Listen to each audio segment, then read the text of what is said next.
চাইলেই তারাও আশ্রয় যেতে পারত, কিন্তু দায়িত্বের কাছে নিজের আরামকে তারা পিছনে রেখে একই জায়গায় অটলভাবে দাঁড়িয়ে থাকে আমাদের নিরাপত্তা নিশ্চিত করতে। এই স্বার্থপর দুনিয়ায় নিঃস্বার্থভাবে দায়িত্ববোধের জন্য তাদের জানাই স্যালুট। এই বছর রথে এত পরিমাণ বৃষ্টি হয়েছে যেখানে সবাইকে ভিজতে হয়েছে। এই প্রথম আমিও ভিজেছি ওখানে বৃষ্টিতে দাঁড়িয়ে, কিন্তু তাহলেও আমি একটা সাইডে কিন্তু দাঁড়িয়েছিলাম। তোমরা এবছরে কোন রথ দেখলে? মাহেশের রথ, পুরীর রথ নাকি চন্দননগর রথ? আমি চন্দননগরের মেয়ে, আমি চন্দননগরেই থাকি, তাই আমি চন্দননগর রথ দেখতেই গেছিলাম এবং তার সাথে আমি গেছিলাম চুচুড়ার রথ দেখতে। অলরেডি আগের ভিডিওতে আমি আপলোড করে দিয়েছি, তোমরা যদি না দেখে থাকো অবশ্যই গিয়ে চুচুড়ো রথ দেখে নিও। এক মিনিট, আমি কিন্তু চুচুড়োর মেলাটা দেখাতে পেরেছি, চুচুড়োর রথ দেখাতে পারিনি।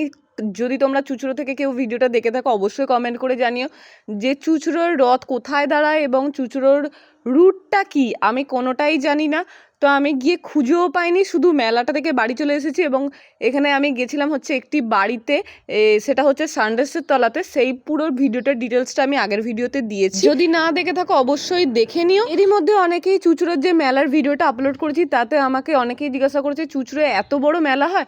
হ্যাঁ, এত বড়ই মেলা হয়, চন্দননগরের মতো। আমিও জানতাম না, আমিও প্রথমবার গেছি। তোমাদের কমেন্টের অপেক্ষায় থাকলাম, তাহলে উল্টো রথে চেষ্টা করব আবার চুচুড়ায় যাবার এবং পুরো কভার করার চন্দননগর হয়ে যাবার পর। কিন্তু আমার হাতে একদম সময় থাকবে না, কারণ চন্দননগরে যে মাসির বাড়িতে জগন্নাথের পুজো হয় সেটা হচ্ছে আমার মামার বাড়িতে, তাই জন্য আমি সেখানে থাকি। যদি তোমরা আসো বা যদি কখনো এসেছো তাহলে আমার সাথে নিশ্চয়ই দেখা হবে। হ্যাঁ, আমার সাথে অবশ্যই দেখা হলে কথা বলো, এরকম ভেবো না যে আমি কি কথা বলবো যদি না কথা বলে, এরম ভাবার কোনো দরকার নেই। আর আরও একটা জিনিস, আমি এবারে পুরো রথের সামনেতে গুতোগুতি খেয়েও আমি পুজো দেখেছি।